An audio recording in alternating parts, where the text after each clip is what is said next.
নমস্কার বন্ধুরা, আন্দামান কিচেন এ টু জেডে সবাইকে জানাই স্বাগত। আমি আজকে বানাবো ক্রিম চিকেন আর পরোটা। আমার মেয়ের খুবই প্রিয় একটি খাবার। আমি কি করে বানাই আপনারা আমার সঙ্গে থাকুন আর দেখতে থাকুন। আমি বাজার থেকে হাড়ছাড়া মাংস কিনে এনেছি। আধা কেজি মাংস নিয়েছি, ধুয়ে পরিষ্কার করে নিলাম। এখন মেখে নেব। আধা কেজি মাংসর ভিতরে আমি 150 গ্রাম দই দিয়েছি, আর একটু লবণ দিয়ে ভালো করে মেখে নেব। দই দিয়ে আগে দিয়ে মাংসটা মেখে রাখলে মাংসটা সুন্দর সফট হয়। মাংসটা আমি 2 ঘন্টার জন্য মেখে রেখে দিলাম। এখন ময়দাও মেখে রেখে দেব। 300 গ্রামের মতো ময়দা নিলাম, স্বাদ মতন দিয়ে দিলাম লবণ, আর একটু দিলাম স্বাদের জন্য চিনি। এখন ময়দার সাথে চিনি আর লবণ ভালো করে মিশিয়ে নেব। তারপরে দিয়ে দিলাম 2 চামচের মতো সাদা তেল। তেল দেওয়ার পরে ময়দার সাথে ভালো করে মিশিয়ে নিতে হবে। হালকা গরম জল দিয়ে আমি এখন ময়দা মেখে নেব। প্রথমে অল্প জল দিয়ে আস্তে আস্তে মাখবো, তারপরে যদি জল লাগে তারপরে জল দিয়ে পুরোটা মেখে নেব।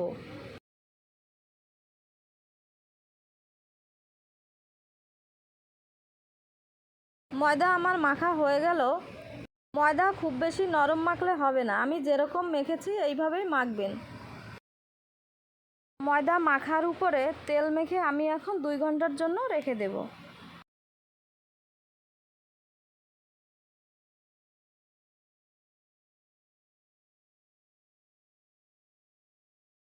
2 ঘন্টা পরে আমি ফিরে আসলাম।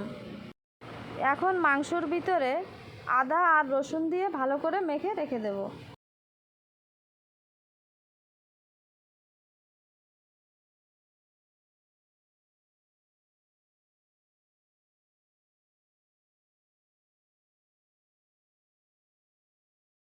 কাজু বাদাম আমি পেস্ট করে নিয়েছি।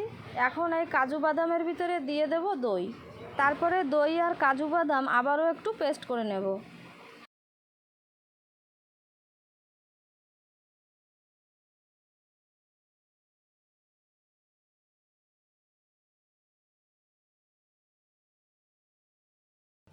গ্যাসের উপরে আমি কড়াই বসিয়ে দিলাম। কড়াই গরম করে দিয়ে দিলাম সাদা তেল। এই তেলের ভিতরে দিলাম আমি দারচিনি, এলাচ আর লং। যখন একটু ফুটে উঠবে তারপরে দিয়ে দেবো মেখে রাখা মাংস। তেলের সাথে মাংস ভালো করে এখন মিশিয়ে নেব।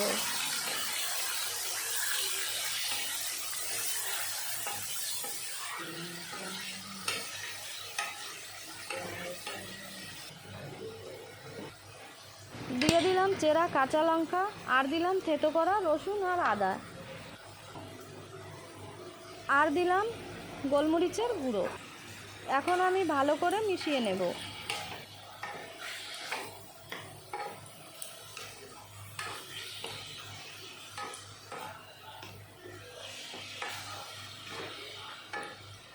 মাংস সিদ্ধ হওয়ার জন্য দিয়ে দিলাম আমি ঢাকা।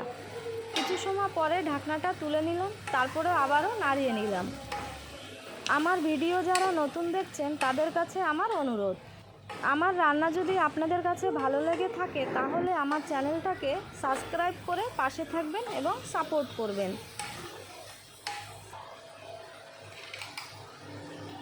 মাংস কষানোর পরে দিয়ে দিলাম কাজুর পেস্ট আর দই। আবারও ভালো করে মিশিয়ে নেব। ক্রিম চিকেনে হলুদ পাউডার আর লঙ্কা পাউডার দিলে দেখতে ভালো লাগবে না।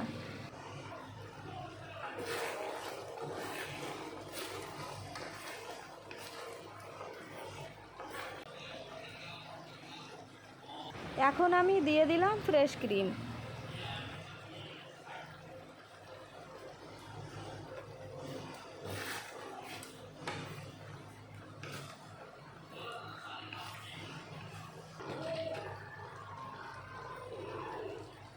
ক্রিমটা দেওয়ার পরে একটু বারে বারে নাড়া দিতে হবে, নয়তো নিচে লেগে যেতে পারে। এখন আমি দিয়ে দিলাম 2 চামচ আমুল বাটার। এখন মিশিয়ে নিতে হবে।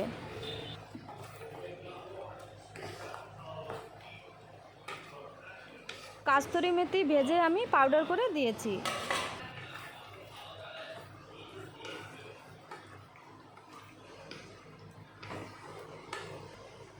সবথেকে শেষে আমি স্বাদ বাড়ানোর জন্য দিয়ে দিলাম চিনি। এখন সব কিছু আমি ভালো মতন মিশিয়ে নেব। ক্রিম চিকেন বেশি ঝাল হলে খেতে ভালো লাগবে না, একটু মিষ্টি মিষ্টি থাকলে খেতে ভালো লাগবে। এখন আমি দিয়ে দিলাম গরম মশলা পাউডার। ক্রিম চিকেন রান্না আমার কমপ্লিট হয়ে গেল, আমি এখন ঢেলে নেব। আপনারা এইভাবে কে কে ক্রিম চিকেন বানিয়ে খেয়েছেন আমাকে কমেন্ট করে জানাবেন কিন্তু। আমার সকল বন্ধুদের অসংখ্য ধন্যবাদ আমার ভিডিও সময় বের করে দেখার জন্য আর আমাকে সাপোর্ট করার জন্য। আপনারা এইভাবে পাশে থাকবেন। ময়দা মাখাটা আমার সেট হয়ে গেল, এখন আমি আবারও ভালো করে মেখে নেব। ময়দা মেখে যত নরম করতে পারবেন পরোটা অত ভালো হবে।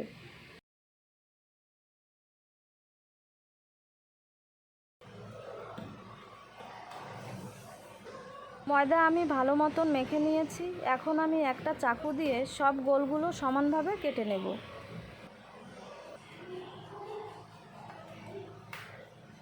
ময়দা সব গোল করা আমার হয়ে গেল, এখন আমি একটা বাটিতে তুলে সাদা তেল দিয়ে রেখে দেব।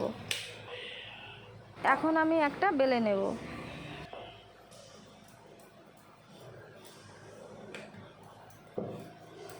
এর উপরে দিয়ে দেব সাদা তেল।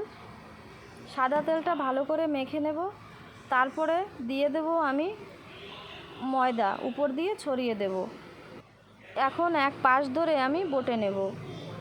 আবারও এখন আমি গোল গোল করে আবারও বটে রেখে দেব। রাখার সময় হাতে হালকা চাপ দিয়ে রাখতে হবে। এখন আমি পরোটা ভাজার জন্য একটা বেলে নিচ্ছি। শুকনো ময়দা দিয়ে প্রথমে বেলে নেব। গ্যাসের উপরে তাওয়া আমি বসিয়ে দিলাম, তাওয়াটা ভালো করে গরম করে নিতে হবে। দিয়ে দিলাম সামান্য একটু তেল।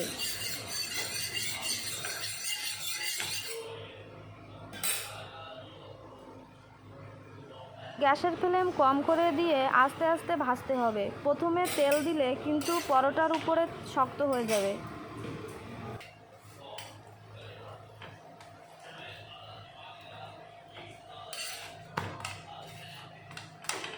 পরোটার দুও পাশ যখন ভালো মতন ভাজা হয়ে যাবে তখন আমি দিয়ে দেব সাদা তেল। সাদা তেল দিয়ে এই পাশ ওই পাশ করে আবারও ভেজে নেব। একটা পরোটা আমার ভাজা হয়ে গেল, একইভাবে সব পরোটাগুলো আমি এখন ভেজে নেব। পরোটা ভাজার পরে কি করে মারতে হয় আমি দেখিয়ে দিচ্ছি। হাতটা ভালো করে ভিজিয়ে নিতে হবে, পরোটা অনেক গরম থাকে, তারপরে আস্তে আস্তে হাত দিয়ে মারতে হবে। পরোটাগুলো মারার পরে দেখেন কি সুন্দর পাট পাট খুলে এসছে। পরোটা আমার বানানো কমপ্লিট হয়ে গেল। আপনাদের যদি ক্রিম চিকেন বানানো আর পরোটা বানানো আপনাদের কাছে ভালো লেগে থাকে তাহলে লাইক, শেয়ার আর কমেন্ট করতে ভুলবেন না কিন্তু। একবার হলেও আপনাদের ঘরে বাচ্চাদের এইভাবে বানিয়ে দেবেন, আশা করি বাচ্চাদের খেতে ভালো লাগবে। আপনারা ভালো থাকবেন, সুস্থ থাকবেন। ফিরে আসবো নতুন আর এক রান্নার ভিডিওর সাথে।